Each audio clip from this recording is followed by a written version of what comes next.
Hey folks, Phil Beeman here. New project today. I've got a brand new honey pump straight from China. Took a bit of a flyer on this one. Me and another beekeeper you might know, we're looking for backup honey pumps. So we didn't want to spend a whole whack of money. And so I was able to put out a quote request on Alibaba for 2 pumps. Took a little bit of doing to really be clear what we were looking for. A lot of misunderstanding about voltages and everything across the world. So what we went with was a 3-phase motor, and then they supplied a inverter that gives us lots of options for either 110, 220 volt single phase. And so I've got that all wired up. I'll maybe show you that in a minute. But first, I want to get this thing off a pallet and mobile in my honey house. So I want to put dollies on it, or casters, I guess you'd call these. And these have a brake. So once it's in position, it can be locked down.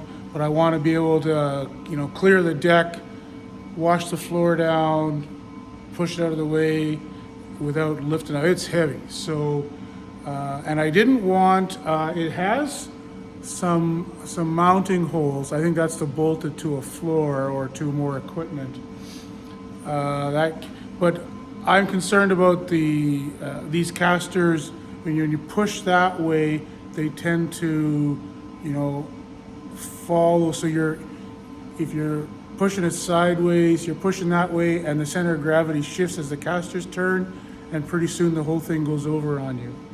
So I wanted to widen the stance on this thing a little bit. It's pretty heavy, so I've made up this extra piece just to add about 2.5 inches on each side. Right under the heaviest part of the motor. I'll use the internal holes at the front, and this will just make it a bit more stable. So first thing to do is weld that on, and then I'll show you the pump.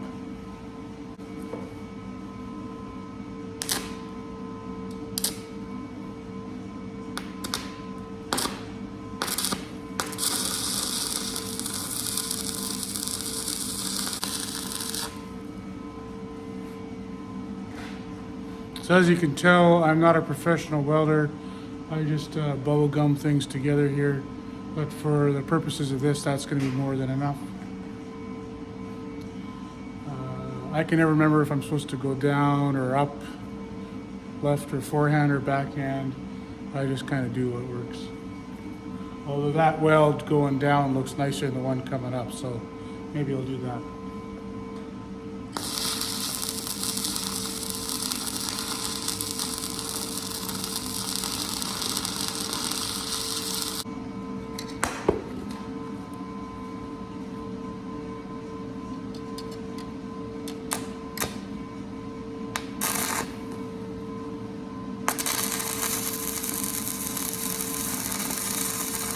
That ought to do it. Once this cools off, I'll chip that scale off and then paint it up. In the meantime, let's have a look at this pump. Okay, here we are at the shiny end of the pump. And it took a lot of back and forth to get the ins and the outs. In the end, I went with a flange mount because if the threads had been something that was non-standard for North America, that might have been tricky. So for both the outlet and the inlet, I went with flanges. We'll just buy locally flanges that work for us and be easy peasy. 2-inch stator inside. A heck of a transmission. I'll be honest with you, I found it difficult to communicate that we wanted this big pump, but we were pushing a relatively low amount of volume. So anyway, the motor and the transmission are sized to run, you know, a major, I don't know, you know, medium-sized cities, waterworks or something.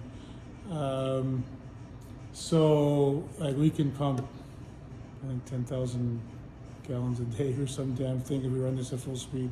But we're not. We're gonna, with the transmission, which is variable. I haven't quite figured that out yet, but there's an adjustment to set the size of the worm gear, and the inverter. We can get a speed tuned in that'll be just right to feed the spinner appropriately in case our mainline pumps go down. Although I might end up using this for my second extracting line. Not sure if I'm going to run all that through one pump off of two sumps. Might be easier just to have two pumps. We'll see. But this is giving me options. So I gotta fill the transmission with oil. I gotta mount this box on the pump somewhere. I'm thinking about making a stainless steel upright on here somewhere to do that. And then put the casters on. She's ready to go. Okay, well, I kind of got blasting the tunes and forgot to turn the camera on, so we're done. Built this little, I had a piece of aluminum kicking around. I shaped it and polished it a little bit and mounted the drive on there, snaked the power cable and a few clamps to make it safe up and through here and into the box. And I still have to put a reverse switch up here, but I'm not quite sure how to wire that yet. So, but this will run. This will pump honey as is. Got the casters on the bottom, and the casters also make it easy. You can slide forklift under there in that space and lift up, real convenient. So if you think, well, why wouldn't you make it a forklift pallet instead of casters? You kind of get a 2 for 1. All right, thanks a lot, everyone. Have a great day.